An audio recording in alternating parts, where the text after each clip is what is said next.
YouTube won't upload it. And this is something that YouTube should actually be happy about, right? You know, you would think that YouTube would be happy about officers being short-staffed and all this, but again, I can't even upload that video without them trying to delete it or whatnot. Again, it won't even upload. It's like some of my videos upload just perfect, and some of the videos are just like, no, we're not gonna upload that one. So I have to go live for this one, which is completely fine. You know, it is what it is. So this video is going to be out of Asheville, North Carolina, as y'all can see in the title. Now, they are not responding to certain 911 calls. Now, to me, you know, some of the calls aren't that big of a deal. Some of the calls to me are a big deal. So, let's go through the calls real fast, and I'm going to talk about them at the end. Alright, so, theft under $1,000 where there is no suspect information does not include stolen vehicles or guns. Alright, so that, to me, you know, obviously if they have a suspect, they're going to respond. And if your car is stolen or you have a gun or gun stolen, they're going to respond to that, obviously. Alright, so, but if you just go into Walmart and steal a TV and walk out with it and you don't have information on any kind of suspect, they're not going to respond. Alright, to me, you know, obviously theft leads to more people steal for a reason, whether it's for a drug habit or you are just a thief or whatever the case may be. You have a reason to steal. Alright, theft from a vehicle where there is no suspect information. Now, that does not include motor vehicle theft. That just includes stealing whatever is inside your vehicle. But if you do not have information on a suspect, then, you know, that suspect is pretty much scot-free. Now, that being said, you know, I mean, a lot of people now have security cameras or they have the Ring doorbells or whatnot. So, again, it's probably more likely that you will get caught either way. But again, I still think it's that that's something that you should respond to. But again, that's just me.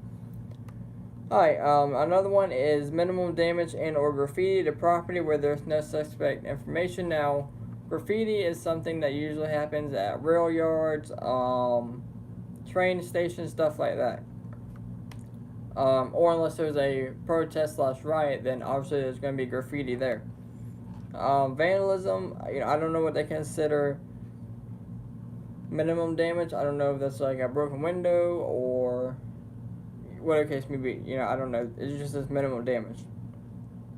Alright, so non-life threatening or harassing phone calls does not include incidents that are related to domestic violence and or stalking. Now, I will say I think a lot of people get threatening and harassing mixed up. Alright, because the first time I did my ride along, now an officer that I was with actually got a call for that.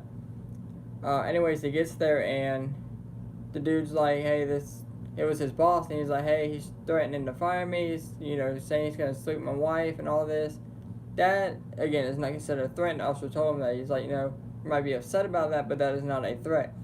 So, you know, a threat would be like, hey, this person said he's going to kill me, or this person said that he's going to seriously injure me or hurt me. That is a threat. Now, again, obviously if it's related to domestic violence and or a stalking case that you have going on, then they will respond to that. Now, to me, this is the biggest one that they're not responding to. This is fraud, scams, and identity theft. Now, to me, this is the biggest one. Alright, these are things that impact people in a lot of ways. Alright, fraud. You know, they could be writing fraudulent checks. Alright, I mean, what if this person's writing a fraudulent check at Walmart? Alright, let's just say that it was a $10,000 check. They wrote it, boom. Alright, so they just got $10,000 worth of stuff for free. Alright, identity theft. I mean, that affects a whole person's life. I mean, that affects everything that they do. I mean, that's their whole life right there. Scams, I mean, the same thing. These people are really taking money or whatever they want. Again, to me, that's something that, you know, no matter how many officers short, that's something that you should keep in your list to respond to. That's just me personally. Alright, so other ones are simple assaults that are reported after they have occurred. So I'm assuming what they mean is if someone comes up, assaults you, and you report it, a day after it happens or hours after it happens, they're not going to respond to that, which I've never understood that anyways. If you get assaulted, alright, why would you not respond as soon as you can? People come up, hours later, weeks later, months later, years later sometimes, and oh, well, this person assaulted me, so you didn't want nothing done about it. You just wanted to hold a grudge over this person, and it's not working out in your favor. That's all that was. Alright, so another one is reports that do not require immediate police action and or enforcement, which would be information-only reports. I'm assuming that it might be suspect information. They might have seen something on the news that may alert them to this person. Again, I'm not sure about that one. Alright. Funeral escorts. Now, to me, this... I don't know how true it is. At least in my state, I've heard that they pay the police department to do funeral escorts. Again, I don't know. But I think this one should be included still as part of something to respond to. Alright. Number one, it's just a respect thing to have all the traffic, wherever the family's going, is to have respect for the traffic stopped, alright? That's just me, alright? In my state, usually there's 4 cops that respond. It's usually 2 in the back, 2 in the front. Unless they go to block traffic, then usually 2 stay in the front, and then 2 stay in the very back to block traffic, and then they catch up at the end. Again, that to me is something that should stay in, alright? Next one is lost and found property. Again, that's not that big of a deal, really. Alright, if it's in a parking lot, you find a set of lost car keys. If you're at a business, turn into the business, and that person will be able to identify their keys. Alright, wallet, same thing. Turn it into lost and found, and that person should be able to identify what's in their wallet and whatnot. And if you're in the middle of the road, alright, take the keys yourself, turn them into the police department. You can look up information online. I'm sure they have ID or something. Take the ID out, look it up online, or take it to the police department yourself, alright? So the lost and found one is not really a big deal to me. Now, another one that they are not responding to is trespassing when a property owner does not want to press charges. Again, that to me is something that should never even be on the list. That's like, if they're responding, I don't understand why you wouldn't want to press charges if someone is illegally on your property, why you wouldn't want to press charges to start with. So that to me is not really that big of a deal, alright? So obviously if you want the person going to jail, they will still respond. Alright, and the last one that they are not responding to no more is noise complaints made during normal business hours and after hours may have a significant delay in response. So, I'm assuming normal business hours would be 9 to 5, and after hours maybe 6 to 8. I don't know. What I'm assuming. So, with that being said, they came out at the end of their post and said victims of these crimes can use the police to citizen online reporting tool to file a police report. Individuals who do not have access to online reporting can call 828-252-110 to have an officer respond when they are available. This may result in a significant delay in response. Alright, so again, that is 1, 2, 3, 4, 5, 6, 7, 8, 9, 10 calls that they are not responding to anymore. And again, they are saying that you will have a delay in response on calls. Now, obviously they're having what they call a significant shortage crisis. Alright, now 84 officers have left since the start of 2020. Now, a lot of people are saying, that's not that much, alright? Now, let's think about it like this, alright? That's 84 officers. When you get a call about shots fired, just think about videos I've watched. When you get a call of shots fired, you're going to have 15, 20 officers on that scene alone, just on a shooting call. Alright? But then you're going to have other officers blocking traffic so that nobody gets there. I mean, that's 30 to 40 officers right there. Alright, you get a call about an officer down.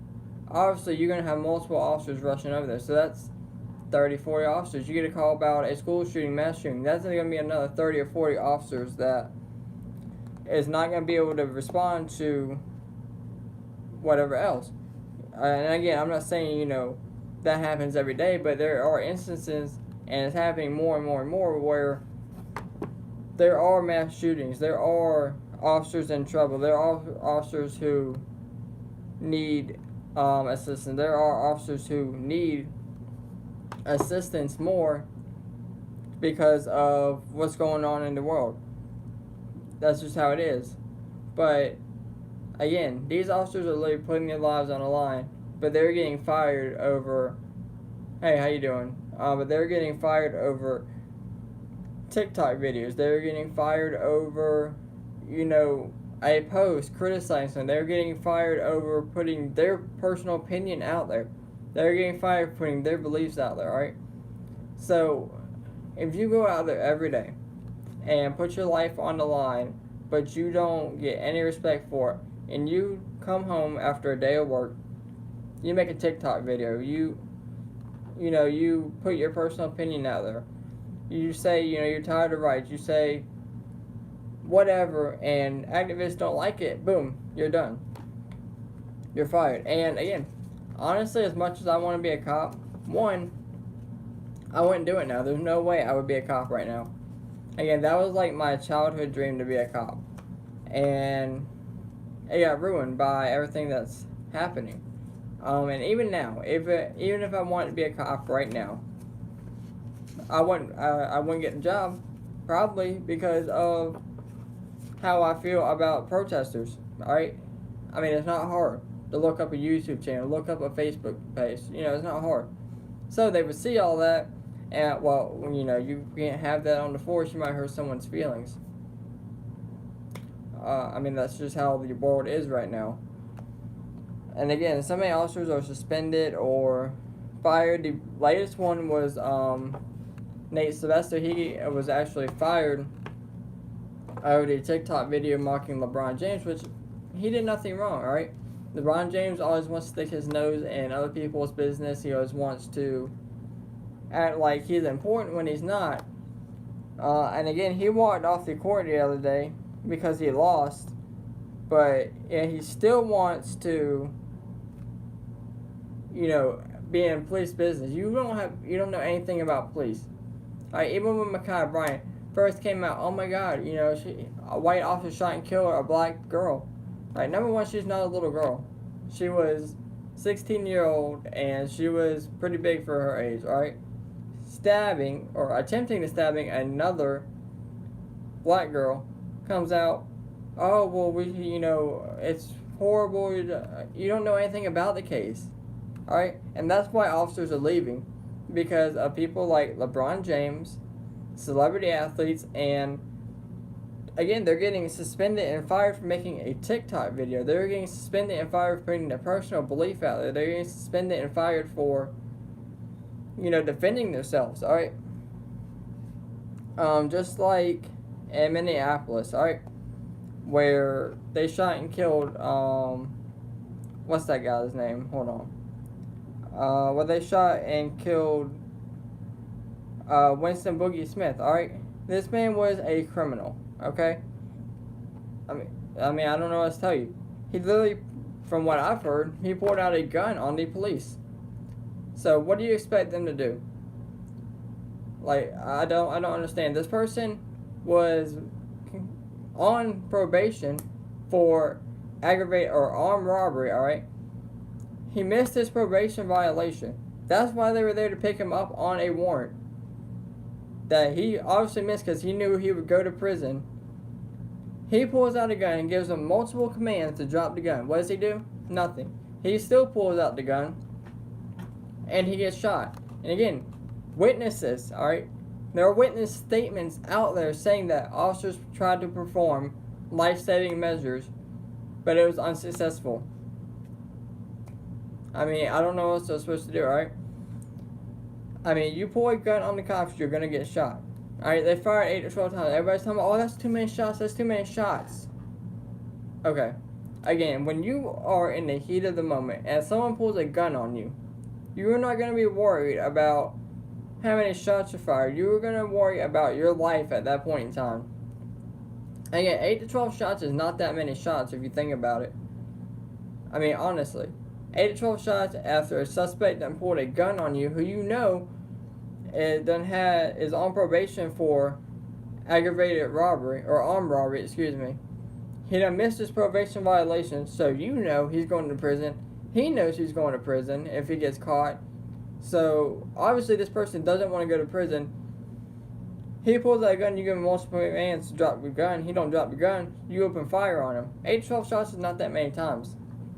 Alright, so for the people saying that, y'all are stupid. It's not that much. Alright? Now, again, Minneapolis is in a riot right now. Again, because of him.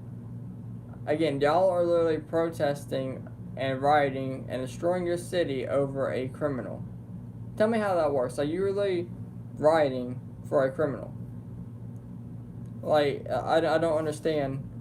Him and George Floyd, y'all rioting over criminals. Like, I don't understand what the whole purpose is. And the family's like, oh, well, they care about it. No, they don't. No. If they cared about you, they would set up your GoFundMes for you. They would put your name out there on social media. They would, get your news interviews. And if Black Lives Matter activists, if they really cared, what they would do is they would be sending you money also. And they would be getting you news interviews. And they would be demanding an investigation into this. But there's no body camera footage released either. Just like Elizabeth City, North Carolina. Yeah, everybody remembers Elizabeth City. It went on for weeks. We want justice. We want body cameras released. We want this. We want that. The officers are wrong. The DA is lying. Alright? Body cameras released. DA wasn't lying. The officers were hit. 2 officers were hit by a suspect trying to hit them in a car. They opened fire. He gets shot and killed. So the DA wasn't lying. The officers were justified. The officers are still facing disciplinary action. They were literally still facing disciplinary action after it was cleared by the DA that they did nothing wrong. But again, all the protesters shut up, right? So it's going to be the same thing here probably. Like, when you got witnesses saying that officers perform life-saving measures, and they don't want to kill them, alright? These people do not want to, these officers do not want to go out and just kill people, alright? That's something that they have to live with for the rest of their life, that they killed a person. That's something that they have to visualize, that there's a dead person in front of them that they just killed in self-defense, alright? I mean, it's ridiculous. But, again, we talked about the calls, so let me know what you guys think down in the comments below. As always, thank y'all for watching, and y'all stay safe out there.